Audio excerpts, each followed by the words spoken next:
Thank you, Mr. President. Mr. President, we have visitors in our gallery before we take up official business.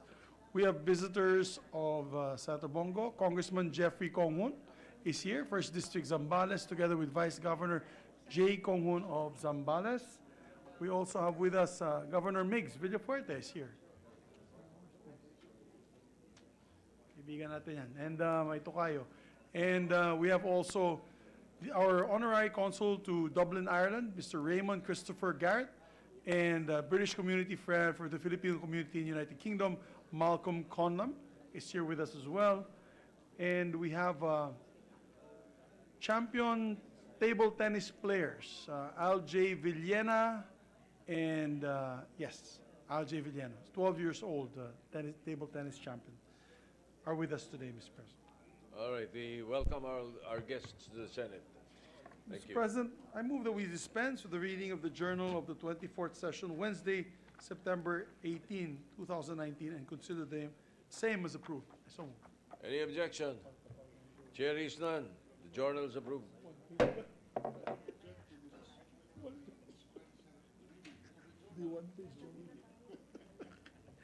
Mr. President, before we take up the postponement of the 2020 barangay elections and Sangguniang Kabataan elections, I move that we proceed with the reference of business. Then we take up The Secretary will proceed with the reference of business. Reference of business. Message of the President of the Philippines. Letter of President Rodrigo Roa Duterte dated 17 September 2019 certifying to the necessity of the immediate enactment of House Number 4228 entitled An Act Appropriating Funds for the Operation of the Government of the Republic of the Philippines from January 1 to December 31, 2020 and for other purposes in order to address the need to maintain continuous government operations following the end of current fiscal year, to expedite the funding of various programs, projects, and activities for fiscal year 2020 and to ensure budgetary preparedness that will enable the government to effectively perform its constitutional mandate. Referred to the Committee on Rules. Bill on first reading, Senate number 1062, entitled An Act Creating the Philippine Sports Academy as an attached agency of the Philippine Sports Commission, providing its structure, powers, and functions, and for other purposes, introduced by Senator Zubiri. Referred to the Committees on Sports, Civil Service, Government Organization, and Finance. Resolution. PS Resolution number 140, entitled Resolution Directing the Senate Committee on Social Justice, Welfare and Rural Development to conduct an inquiry in aid of legislation into the state of social welfare programs addressing the prevalence of street children and street families around the country with the end in view of protecting the basic rights of these children and providing long-term solutions to their situation, introduced by Senator De Lima. Referred to the Committee on Social Justice. Communications. Letters from the Bangko Sentral ng Pilipinas transmitting to the Senate copies of the following certified and authenticated BSP issuances in compliance with Section 15A of Republic Act No. 7653, the new Central Bank Act. Circular Letter Number CL 2019-065 dated 9 September 2019 and Circular Numbers 1048 and 1049 dated 6 and 9 September 2019.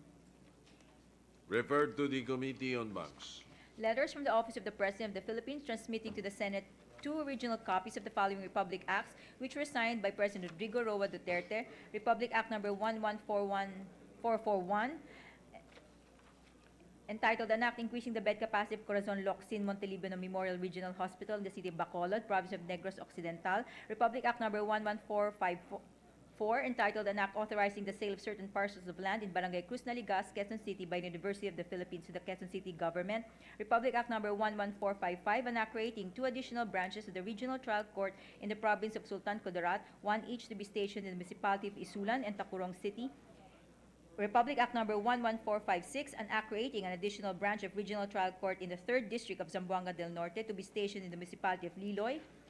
And Republic Act Number 11457, an act creating the Davao International Airport Authority, transferring existing assets of Francisco Bangoy International Airport to the authority, vesting the authority with power to administer and operate the Francis Bangoy International Airport and appropriating funds therefore. To the archives. We have additional reference of business. Additional reference of business, bills on first reading, Senate number 1063, entitled An Act Establishing a Framework for Film and Television Tourism in the Philippines, creating an interagency committee on film and television tourism and for other purposes, introduced by Senator Lapid. to the Committees on Public Information, Tourism, Ways and Means, and Finance. Senate Number 1064, an act providing for a Bill of Rights of commuters, promoting safe and accessible public transportation, appropriating funds therefore and for other purposes, introduced by Senator Pacquiao. To the Committees on Public Services, Public Works, and Finance. Senate Number 1065, an act accelerating public sector investments in local infrastructure, establishing for the purpose the local Build program, providing funds therefore and for other purposes, introduced by Senator Recto. To the Committees on Local Government, Public Works, Ways and Means, and Finance. Mr. Majority President, Leader. we completely forgot to recognize the distinguished Excellency Ambassador to the Permanent Representative to the UN, no other than Ambassador Rodolfo Robles. Will be up Welcome, on Ambassador. Wednesday for Welcome to the confirmation. Senate. Thank you, Mr. President. Mr. President, I move that we resume consideration of Senate Bill number 1043 under Committee Report number 4.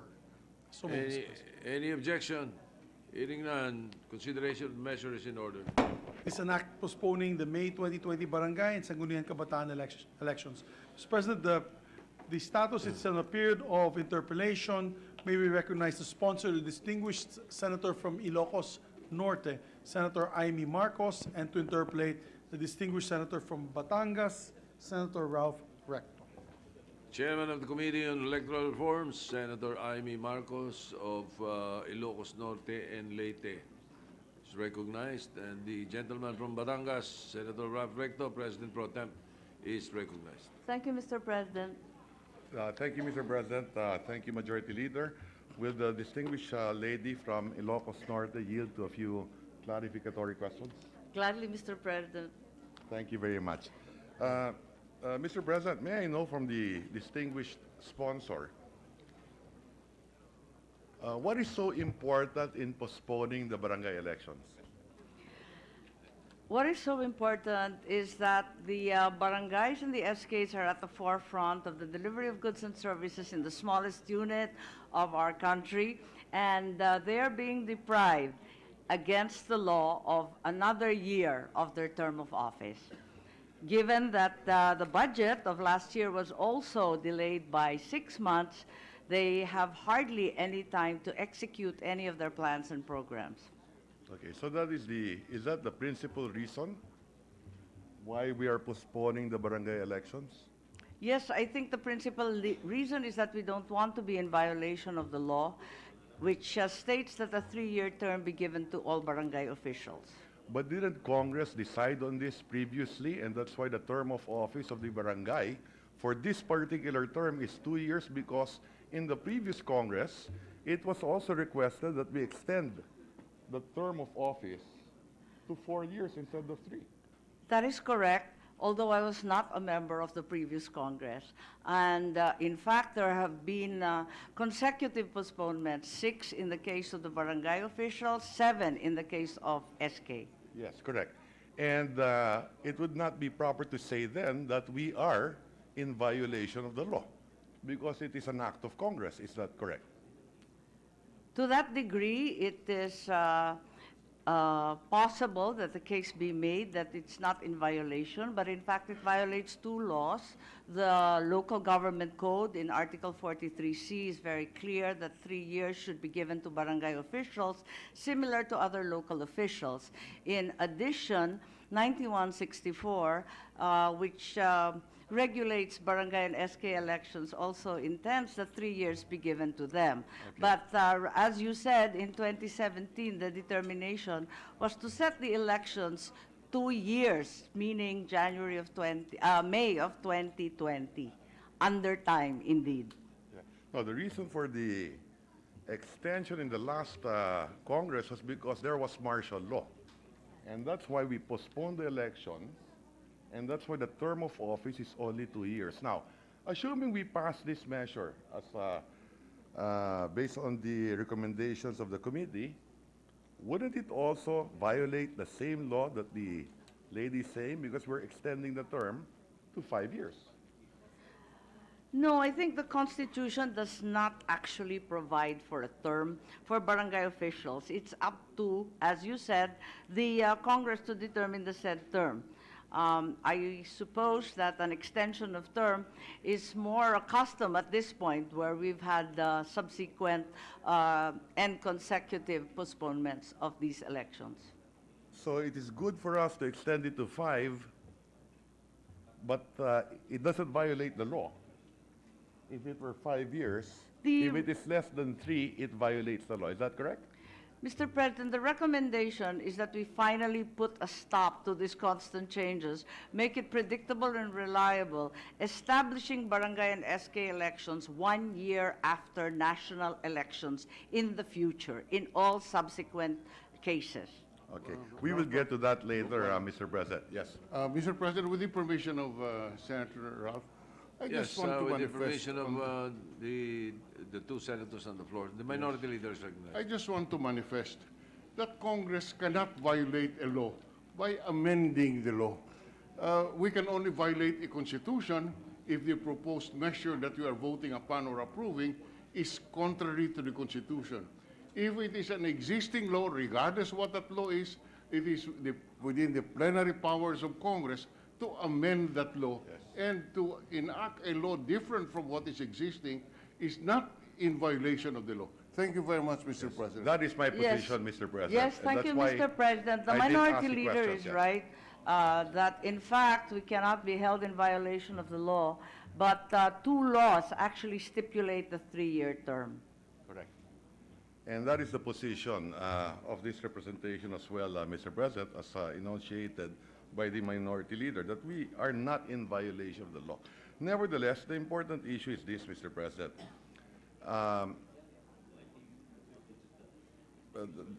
May I find out from the sponsor of this measure, how many times have we postponed national and local elections? National elections, to my mind, have not been postponed. Have never been postponed. Right? However, barangay elections for the barangay captains have been postponed 6 times, SK elections 7 times. That is correct. So we've never postponed any national election, but we have postponed regularly. In fact, in almost all administrations, barangay elections. Is that correct? That is correct, which is why the committee report seeks to regularize this and make it 1 year following every national election. But isn't it correct as well that every Congress, every time we debate this measure, Congress in effect says, we will postpone it the last time?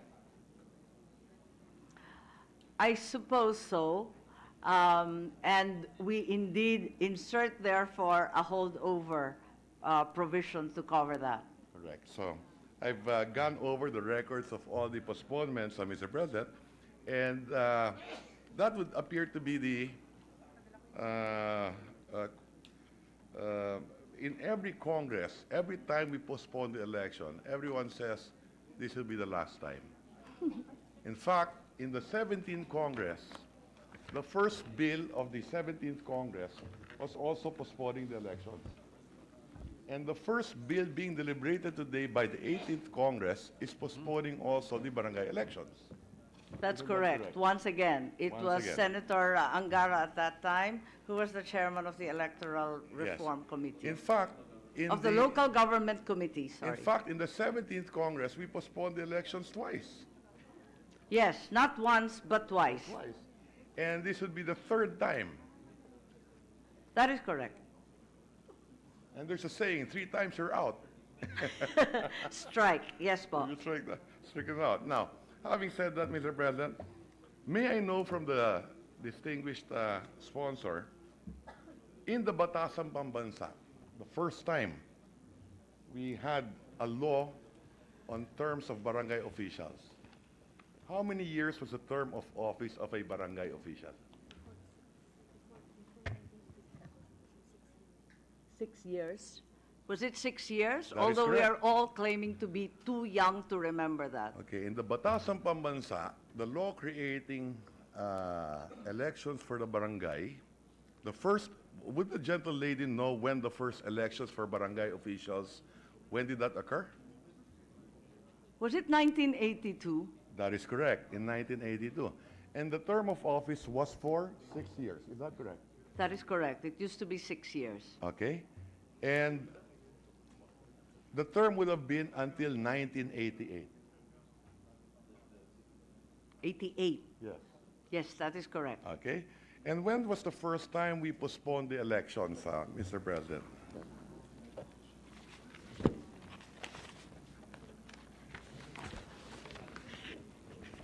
The barangay elections, Yes. following that,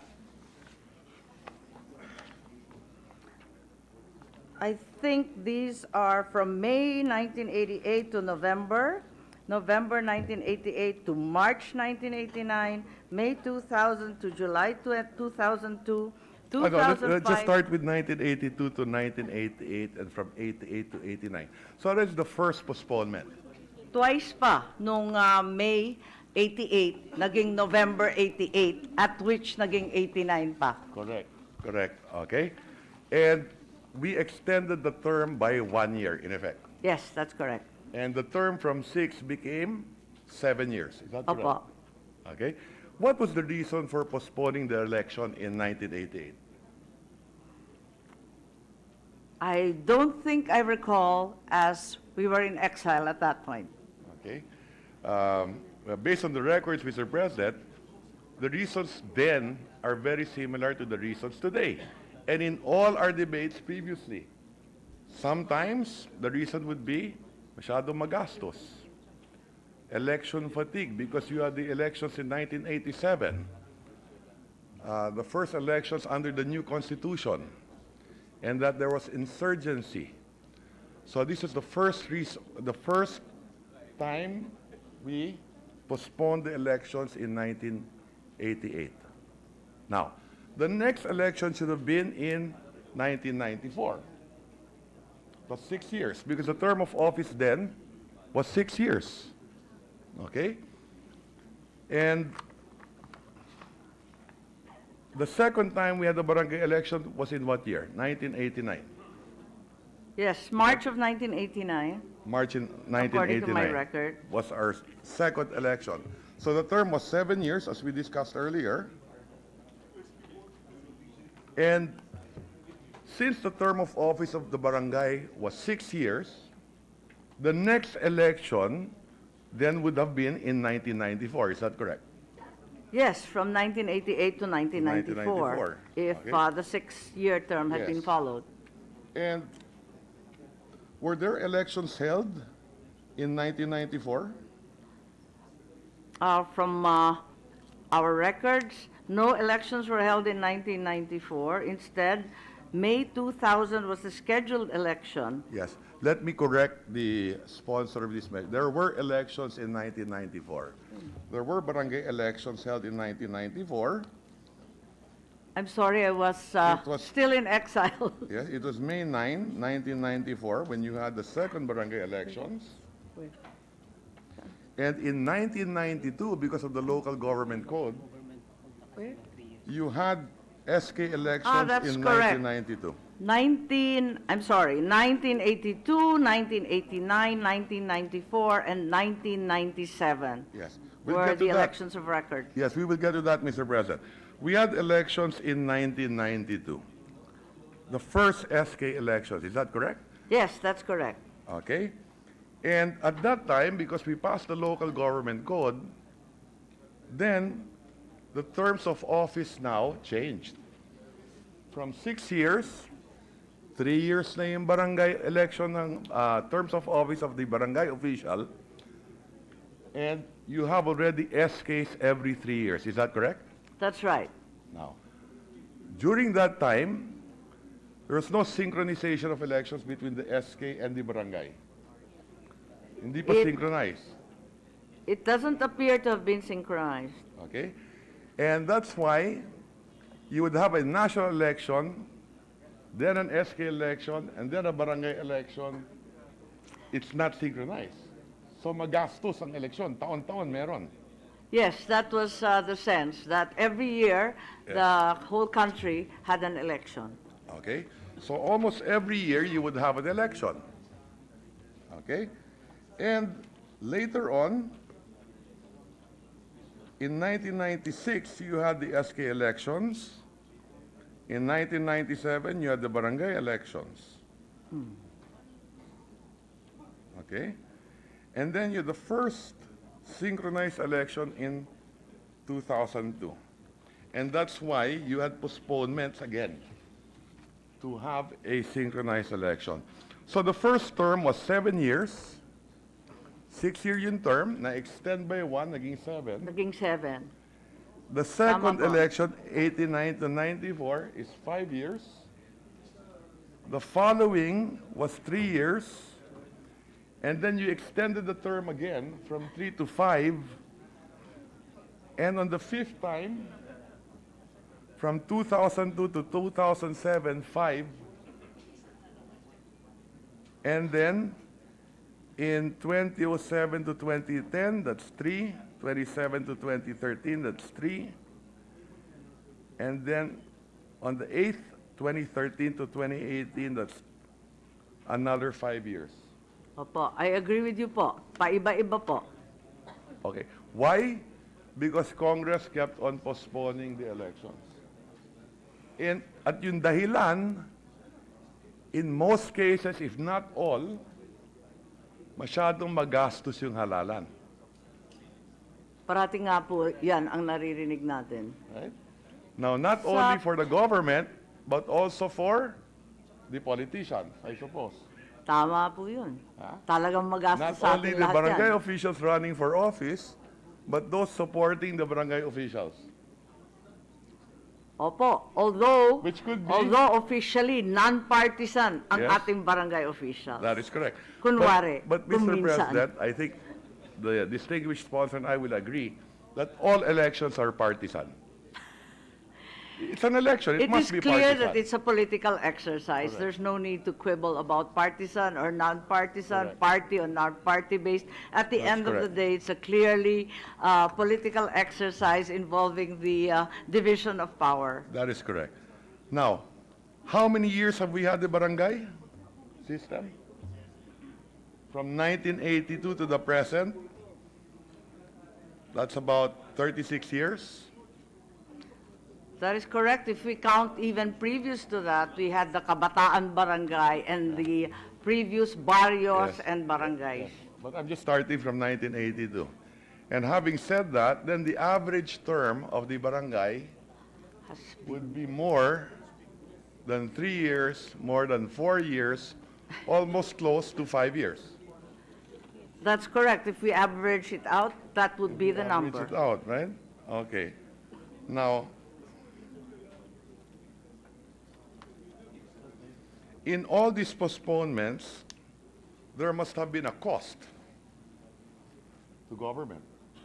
Because there's always preparations being undertaken, That is right. and there's always a cost. I think the cost was very, very evident in the last postponement when it was so close That to is the correct. actual date. We are more fortunate this time because we are trying to do it a little bit earlier. The costs that have been expended so far are part of the regular budget of the COMELEC in terms of the training, where they've spent roughly 14.2 million. And I believe for the satellite registration, another 13 million. All part of their regular So, GAA as appropriation. of today, how much have we spent, has COMELEC spent for the barangay and SK elections next year? That would make a total of 27 million point two. But this is well within their regular MOOE and not a special item for elections. They were hoping, however, that their earmarked savings of 1 billion would be allocated to early procurement for the ballots, the carbonless paper, and so on. Okay, so, but there is a cost, There is always a cost to every Always a cost, exercise, as you well know, po. okay? And every time we postpone, there is a cost as well, That is correct. okay? Would the sponsor know what the costs were from the beginning? How much have we wasted since 88, 94, 97, every time? Would there be data? I think right now the only data that we have is the cost of the actual election. Okay, so I'm we sure some I will not- fraction of yeah. that would be Yes, I will not- expended in the postponement. Yes, I will not press the point, Mr. President, but the point here is, every time we postpone, there is a cost. Okay, now, and under this committee report, the term today of the barangay official is, because of the previous voice, 2 years, is that correct? That's correct, yes. Okay. That's 2018 to 2020. Okay, and under this committee report, we are extending their term by how many years? We were originally saying that it should be May 2023, which would make their term 5 years. However, upon prodding and encouragement, the COMELEC says they can do it as early as December 2022 so that we don't have too much of an extension, although that would stagger, once again, the terms of office. But as you have said, this has happened often enough. Yes. Now, the question is, the term of office today is 2 years. That's correct. Okay? And under the committee report, what is the proposal holdover? How many years is the holdover? The holdover we're proposing was originally up to May 2023. Which is 3 years. 3 years, another 2 So plus the 3. holdover is longer than the actual term of office, Under 2017, that is right. right? Okay? Now, in previous extensions, has the holdover been longer than the term of office? I believe so, because there was a point at which it was 7 years. The term then Was was 6 years. Was So 6 there's years. only 1 year added. I see. So what has been discussed is how soon can the COMELEC have it, because we are all uncomfortable about extending it so lengthily. So originally, Senator Bongo and Senator Binay had proposed that October 2022 should be the full extent of the postponement. But given that there is an election, a national one in May 2022, the COMELEC asked us to give them at least 4.5 to 5 months to print the ballots, thereafter verify and distribute them, which would bring us at the earliest date around December 10 of 2022. December. Isn't it that in most, or rather in the previous Congress, there was a decision that we hold the elections on a May, and that's why that is found also in the current election today, that the barangay elections are held May, during summer, That's right, to make all the terms uniform. to make it uniform. Now, if we change it again to October to December, then that would not be uniform, is that correct? That is correct. So it's always better to leave it on May.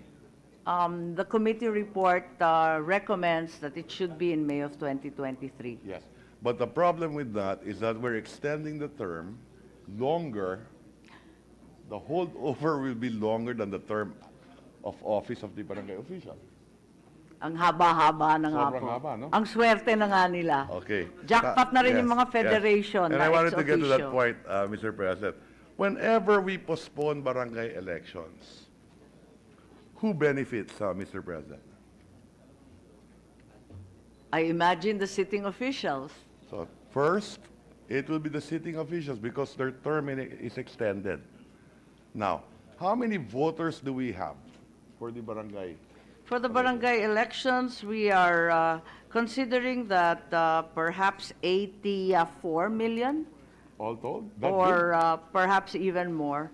That's between the barangay big? And the SK? and the SK. Okay. And how many barangay officials will benefit from the extension?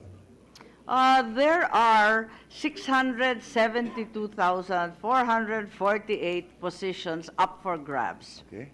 And how many voters are we talking about that are potentially disenfranchised? In theory, the ideal would be that nobody is disenfranchised. Correct. Unfortunately, during the synchronized election of 2010, No. 2 million were actually Okay. disenfranchised. Okay. Now, if we're talking about extending the term of office of barangay officials, and there are how many voters? 84 million? Barangay Somewhere officials? there, probably more, Okay. because those are the old figures. Probably more, okay? they would not have the opportunity to vote next year. Is that correct? Yes, that would be correct. And particularly in the case of the SK, whose age would have changed by the time the elections are So, actually ang held. makikinabang with the extension is roughly 650,000, That's correct. More pa, Okay. 673,000. 673, and yung madi-disenfranchise is about 80 million, who will not be able to vote next year. But they will be able to vote in the consequent election. Yeah, which is 3 years, 4 years from now.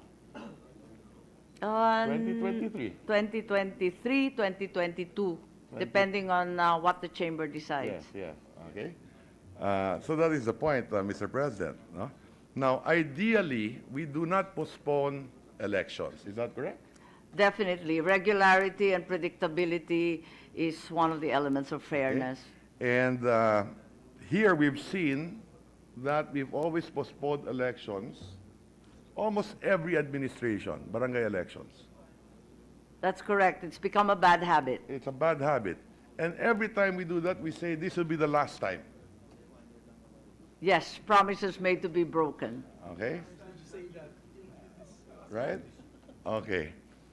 I think the majority leader is correct when he says, last time this year. Sounds like the Commission on Appointments po. Okay? Now, and may I know what the savings to taxpayers will be naman, assuming we postpone the barangay elections? Because under the committee report, we're postponing the elections under this administration and tossing it to the next. Is that correct? That is correct. And if we do that, what is the savings? Well, in terms of the budget of 2020, there's a 5.7 billion allocated for the barangay elections, Okay. which May I- will no longer yeah. be necessary, to my mind, given that, And the barangay elections is a manual operation. Is that correct? yes, that's manual, it's not automated. And how much do we spend for automated elections on national and local elections? 18 billion, I think, the last election. Somewhere around that figure should be correct. Okay. So, mas mahal pa yung national automated than a manual election pala, no? 3 times more expensive. When automated should be cheaper. You would have thought You would think so. 6 billion is the cost for the manual. Yes. No, the automated is now 6 billion. The Or aut- so they tell me. No, I think the barangay is 6 billion, but the last election was 18. 2019, no? National elections was 18, 19 billion.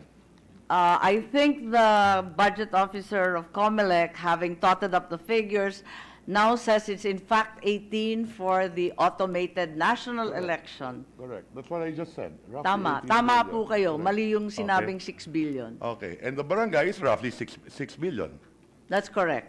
Mas Okay. mura yung manual. Mas mura pa yung manual. Okay? Okay, yeah. Precisely the point. Okay? So I just wanted to put that on record as well, Mr. President. When automated should be cheaper and faster. Okay? But it would appear, after going through this exercise, mas mahal nga pala yung automated. Mas mahal yung automated. Now- At ngayon, ang wina-work out po natin with the new DICT and the DOST and all the rest, na magkaroon tayo ng hybrid. Hindi ko po alam kung mas lalo pang mamahal yon o magiging mas affordable. I look forward to looking at the arguments for that as well, Mr. President, at the appropriate time. But at this point, at this juncture, I was at the point wherein if we postpone the elections and move it to the next administration, what is the savings? Roughly 6 billion, is that correct? Yes, that should be around the right amount. Okay. And going from historical data, it would appear that the average term of office of the barangay has been more than 3 years, less than 6 years. Definitely more than 3 years, And every upwards ad- of 5 years. And the first time we had barangay elections, the term of office was 6 years.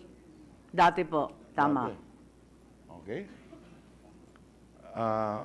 So why not just have barangay elections every 6 years? Mas bongga yun. Gustong-gusto ng mga kapitan yun. Magtitiis na lang yung mga kagawad na may ambisyon. No, but the difference is this, Mr. President.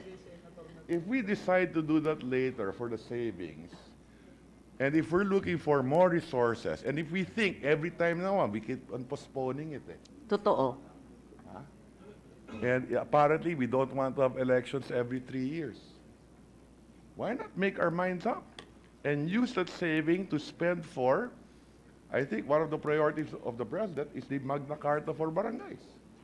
Yes, and for which Senator Tolentino, Senator Go, and myself are scrambling around looking for financing. I also already filed the bill looking for the financing, which did not even include the 7 billion yet, Mr. President, just in case.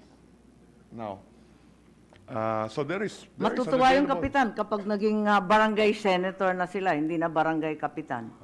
6-year Pag term 6 rin. years na Pareho sila. ng presidente.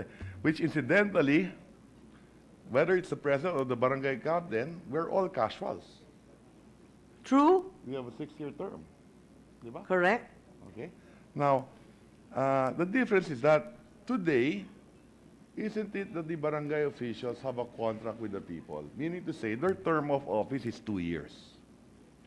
3 years. No, today, Today, Today? as of 2017, Yes. tama po. is only 2 because we extended it.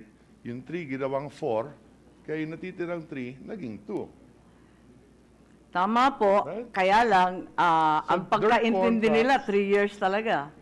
Their contract with the voter is 2 years. Their contract today, when they were elected, maliwanag yung batas. 2 Ayon year sa term. batas, tama yun. Diba? Pero yung pagkaintindi nila at ng botante nila, 3 taon sila Pero maninilbihan. ayon sa batas, 2 years. Okay. Na? Okay, now, and just to enrich the record again, if the Kapitan had the third term already today, when was he elected? In 2010, di ba? Would have been his first term. Thereabouts. Okay? So that Kapitan would have had 13 years to finish 3 terms, That's about right. right? And those elected in 2013 would also have 13 years to finish 3 terms, when their contract was only 9, based on 3-year, 3-year, 3-year, 3-term limit, di ba? Jackpot po sila. Tama po kayo. Diba? Okay. So, and that is my point. All I'm saying is that why don't we decide Once and for all. once and for all, if we think that 3 years is the best, let's continue with the elections next year or postpone it by 1 year. And if the request is to have it after the national elections in 2022, then thereafter every 3. Now, if we look at the historical data, it appears that we don't want to give them 3-year terms, but a longer term. And if we decide let's do it 6 years, then there will be a savings.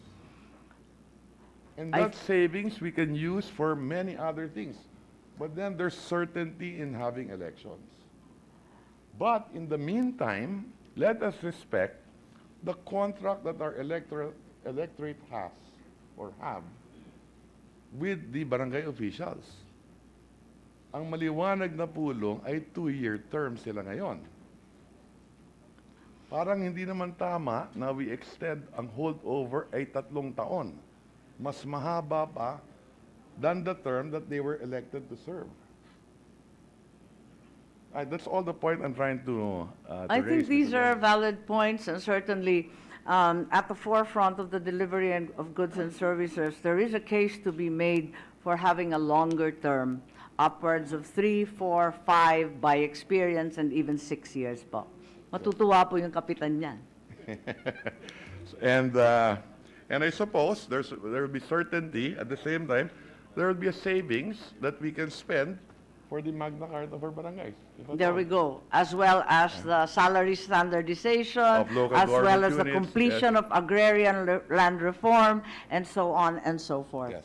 So with that, as I promised, I will be brief and short in this interpolation. So thank you very much, Mr. President, and thank you to the distinguished sponsor for answering our clarifications. Thank you. Thank you very much. Majority Leader, the Minority Leader has the priority. Yes, I was listening intently to the debate between the sponsor and Senator Recto. I have a proposal in mind, which I will submit now to the sponsor for her to study whether or not it can be adopted as a committee amendment. The first premise is the statement repeated several times by the good sponsor ng pagkakaintindi ng ating mga punong barangay ay 3 taon silang manunungkulan. Tama po. Now, from that Sa statement, tama o mali, yun ang pagkaintindi. correct. And also, that may be a reasonable period of, that may be a reasonable term, considering that all the other local officials have a term of 3 years. However, we are already here trying to set the next election. The proposal of Senator Recto is, there's no proposal. Okay, all right. May I submit the following for the consideration of the sponsor? Let us set the election at least 3 years from the time they were first elected. Whether, and I underscore the word at least, it can be May of 2021, which is 3 years, or December of 2022, which is 3 years and whatever, more than 3 years. My proposal is this, Mr. President. May I suggest that to avoid all of these issues in the future, number one, that whatever date we set for the next election, we set a second date, and that is 3 years from that time. For example, if we say it is in December of 2022, the next election should be in December of 2025. Let us already put that in the law. And afterwards, we propose that, subject to legal study, we impose a qualified majority in order to postpone these elections, meaning that we require a 3/4 vote of the entire membership of the Senate before Congress can postpone the next election, so that we can have stability in these terms of office. Because, as pointed out by the Senate President pro tempore, we keep on postponing the election, and in our wise judgment, we cannot be questioned because these are plenary powers. So if there is nothing unconstitutional about setting the 2 elections which will fix it at 3 years, then any change will require a qualified majority, as in 3/4 of all the members of the Senate. That is something that I am submitting to the committee for its consideration, and whether or not it is acceptable as a matter of policy, whether or not it is legally feasible under our Constitution. I think that system will provide stability. We'll set it at 3 years, and hindi na natin pagdating ng panahon, naglalabi na naman, ipupospone na naman natin, so that by having a qualified majority, if 3/4 or more would say yes, postpone, then that's a better judgment. But it should be a qualified majority, as in, for example, the ratification or give our consent to the ratification of a treaty that requires a qualified majority. Yes, thank you very much, Minority Leader Senator Drilon. Certainly, to set the election in December 2022 would be acceptable by almost all the stakeholders. May 2021, they would prefer instead that it should be after the national elections. And as to the second point, that we establish a second date, the committee report, as you may have noticed, contains as its final paragraph a setting of the next elections 3 years, Yes. 1 year or less after the national election, to provide stability and Yes, predictability. all right. So, and that the next election and the subsequent elections should be every 3 years for the barangay officials. That is correct. And I am proposing that to amend this and to change the date of the election, we should have a qualified majority to amend it. I am in full agreement that this bad habit of constantly changing the dates and postponing needs to be stopped. However, I am unclear if it's constitutionally viable to limit the power of the next Congress. No, we are not removing from them the power. We are saying that to change it, more than a mere majority of the quorum should be able to change it. Anyway, we are submitting this for the consideration of the committee so that if in the judgment of the committee this is viable constitutionally and policy-wise, then we are, in its judgment, the committee may wish to adopt this subject to its consistency with the Constitution. Thank you very much, Senator Gilon, Mr. President. These are valid and important points that we will take into consideration. Senator Tolentino is recognized. Mr. President, I'm in favor of this committee report. In fact, I'm one of the co-sponsors, but to highlight again my quest to find answers to my to the continuing paradox of the ex officio officers, let me highlight 2 points.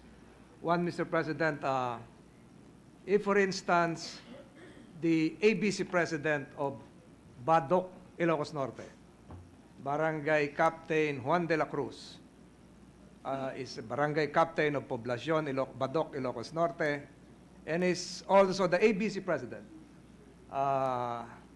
He is also an ex officio municipal councilor of Badoc. Am I correct, That's Mr. correct. President? So if ABC President Juan de la Cruz, an ex officio municipal councilor, knowing that his term will be extended till May 2023, runs for election as a councilor, likewise, of Badoc in the regular elections of May 2022. And if Barangay Captain Juan de la Cruz fails to make it as a councilor of Badoc in the regular election, is it correct to say, Mr. President, that Barangay Captain Juan de la Cruz would still be a municipal councilor of Badoc, Ilocos Norte, having lost the elections of May 2022? I believe if his league does not call for another election, he would continue to be barangay captain. So he is still a municipal councilor by being an ex officio barangay, ex officio councilor by being the ABC president, even if he loses the regular elections come May 2022, he will still serve as a municipal councilor till May 2023, if that is the date. Am I correct, Mr. President? My understanding is that, in fact, he would continue as a barangay captain, but as is traditional, every time a new term begins, there's an election among the leagues. So perhaps a new ABC election would be conducted, and he may or may not be the representative ex officio to the municipal council. He is not deemed resigned, Mr. President. We have several precedents concerning this, that a barangay captain, and there is a DILG opinion, Liga Presidents, and I quote, DILG opinion number 5, series of 2017, Liga Presidents running for higher office are not automatically resigned. No. and for being an elective officials. If they do not win, they are still punong barangay after the elections, and being an ex officio ABC president, he still maintains his position as a municipal councilor of Badok, Ilocos Norte. That's my first paradox, Mr. President, which I hope the good chair would find a proviso to resolve these incongruities, inconsistencies in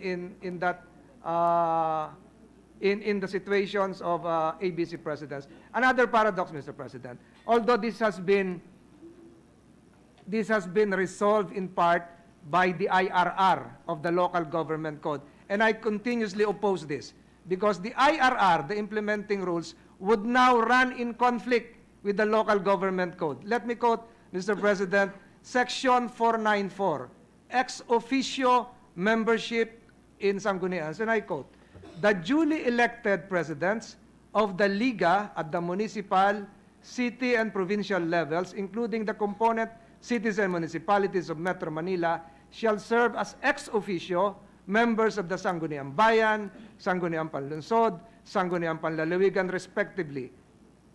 And please note this, they shall serve as such only during their term of office as presidents of the Liga chapter, which in no case shall be beyond the term of office of the Sanggunian concerned. The Sanggunian office concern is 3 years. 3 years. Similar to the 17th Congress, 18th Congress, it expires. It expires by provision of law. So the second paradox, Mr. President, although this was clarified by the IRR, they can serve beyond the term of the Sanggunian concern, probably would have to be rectified by this proposal to amend, to postpone the barangay and SK elections, including thereby a provision that there has got to be another election for the ex officio Sanggunian members, considering that the term of office of the Sanggunian concern is only 3 years, Mr. President. Yes, Am I correct, Madam? Yes, thank you very much, Chairman Tolentino, and certainly as chairman of the Local Government Committee, I will urge your help and support to change the IRR so that these incongruities are avoided. I have no further questions, Mr. President. I thank the good lady from Ilocos Norte. Thank you very much. Then it's also best to, as much as possible, include in the bill and the law that will be passed all the different concerns and issues. Instead of relying on the IRR, we've had many problems already with the IRR. They are the second house. They changed the laws. And so, Senator Gatchalian. Yes, agree, Mr. President. Indeed, the IRR are unreliable and sometimes surprising. So we will consider amending to the best of our ability so that these concerns are contained in the law itself. Thank you. Thank you, Mr. President. I just have one question, Mr. President. In extending term of office of the barangay, pag magaling po yung barangay, the constituents will not complain. In fact, they will probably support the extension.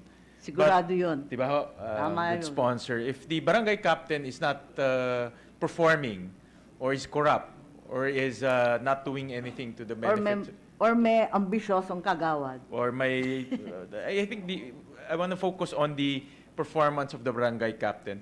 For example, he's corrupt, no? He's underperforming or not performing.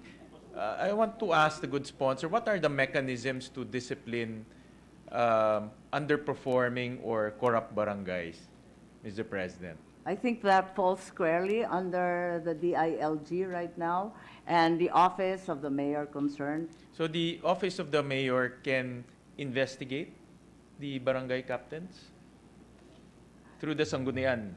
I believe so. Pangbayan. Because that's occurred on several occasions in our province, for example.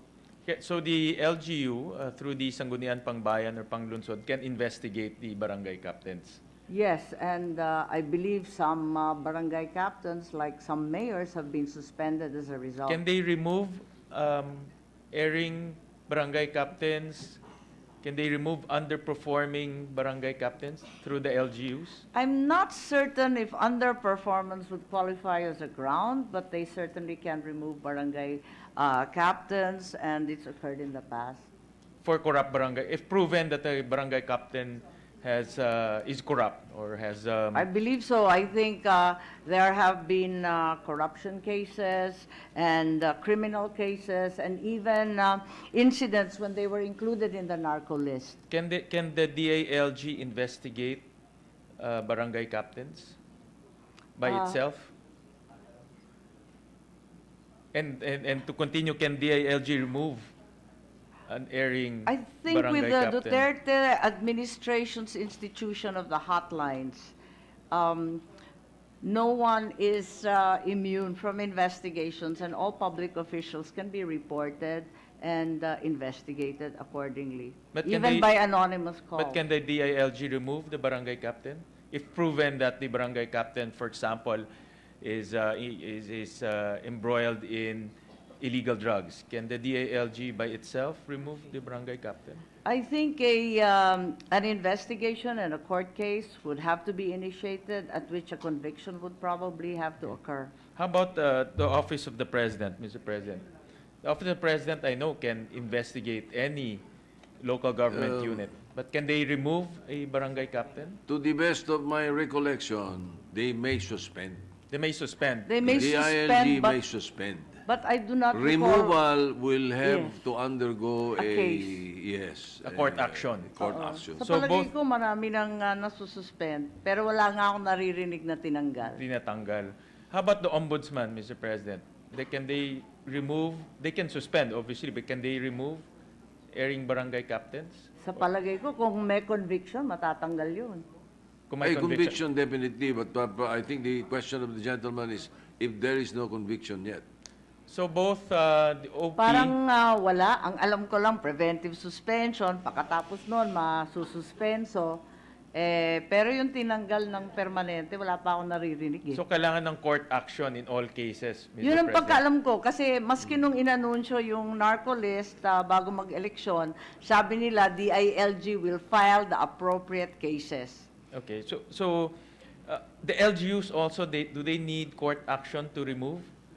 For example, it's through we identified 4 modes, no? The Office of the President, DILG, Ombudsman, and LGU. But can the LGU remove a corrupt barangay captain? In my experience, suspension, but removal, They also need to file a case. Is that how it? that's our general custom. So all 4 modes will lead to a filing of a case in order to remove a corrupt barangay captain. That is my understanding. But perhaps there are extraordinary circumstances when other things have happened. All right. I just want to spread into the records, Mr. President, the mechanisms available for our constituents to avail in cases of corrupt barangay captains. Given this long term. Correct. Kung ang tagal ho, no? We're talking about maybe a possibility of 5 years. Again, no, if the barangay captain's performing, well and good. If it's Oo, walang problema kung pag underperforming, mababait lahat. corrupt pa, saan ho tatakbo ang taong bayan? No? And I just want to be very clear that the remedies are available to our constituents so that may tatakbuhan naman ho Ang sila. alam kong nangyayari sa karanasan natin, kapag nasuspenso, nagkasakit o nagkaproblema, talagang magte-take over yung first kagawad. Correct, but they have to be suspended. They are suspended, but sometimes it warrants removal. No, kung talagang embroiled in for example, in the narco trading, in the illegal drugs trading, then it warrants removal. But what is the mechanism to remove, and gaano ho kahaba pa yung process to remove? No? Because that also in our cases, in our experience, a court action might take a little bit more time. Yes po, unfortunately, justice talaga kung minsan itong mga kasong to. But as gleaned from the DILG's pronouncement before the elections, talaga naman na kailangan ng court action maski sa mayor, malamang ganun din para sa kapitan. Sa barangay captain. I just want to spread that into the records, Mr. President. Thank you very much for the answers, Mr. President. The Minority Leader again is recognized. Thank you, Senator Gatchalian. Yes, Mr. President. Galing rin lokal. With your permission, anent our previous manifestation, Yes. Mr. President, we wish to withdraw that request as there is a case that we discovered, Abbas versus Senate, decided in 2012, which prohibits the imposition of a higher majority to amend or repeal a law. That was expressly stated, and that is an interpretation by the Supreme Court of the Constitution, and therefore we cannot amend that ruling of the Supreme Court, which we can ordinarily do if it's just a matter of law or a matter of policy. But since it is an interpretation of the Constitution, we cannot do otherwise but to follow the decision of the court, and therefore we cannot impose a qualified majority, although desirable, in this particular case. Thank you very much, Minority Leader, for the citation. I recalled earlier having read something to that effect, but wasn't certain about the title of the case. Thank you po. Are you All ready right. to amend it already? Majority Leader. In 2022 na December. Yeah, thank you, Mr. President. If the chair and the sponsor is ready to, with their committee amendments, on the, we could close it today, Mr. President. Are we ready with the committee amendments? I think given the number of points raised, we will need a little time, perhaps until tomorrow, Okay. to finalize and tidy up the amendments and points discussed. Well said. Thank you, Mr. Majority President. Leader. With that, I move to, not close. I move Suspend. to suspend consideration. Yes. Sorry, I was just thinking of something else. I move to suspend consideration of Senate Bill number 1043 under Committee Report number 4 till tomorrow, Mr. President. So allow the Alright. committee chair to come up with her committee amendments. Di ba? Are you not closing the period of interpellation yet? Oh, yes, Mr. President, I move to close. I move to close the period of committee interpellation, Mr. President. Therefore, interpellation. you are withdrawing the I'm motion. withdrawing the previous motion, yes. Withdrawing the previous motion, and the motion is to terminate the period of yes. interpellation. Hearing no objection, motion is approved. With that, we move to suspend consideration of Senate Bill number 1043, Mr. Consideration of the measure suspended. Thank you. Mr. President, I move for a 1 minute Senate. You want a one Senate minute? Minute. All right. The session is suspended for Suspension. 1 Senate minute.